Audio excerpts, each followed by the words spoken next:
see the arrival of this beautiful family.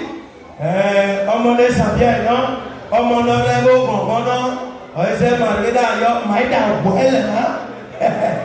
Ọ̀rẹ́ màrídà rẹ̀ gbé tìyà.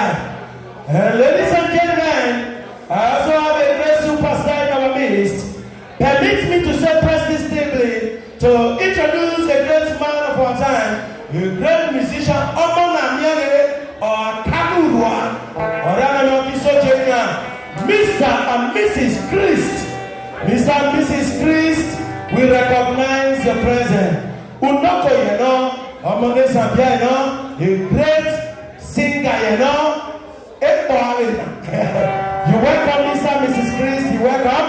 I can see a great hype man in the city of Torino.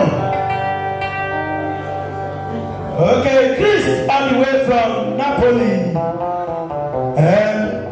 MC the way you welcome. Benvenuti, as Italo people talk. Okay, let's be on our feet. Let's be on our feet. We are about to pray. I beg, if you don't big past God, may you stand up. We are living here, Mama.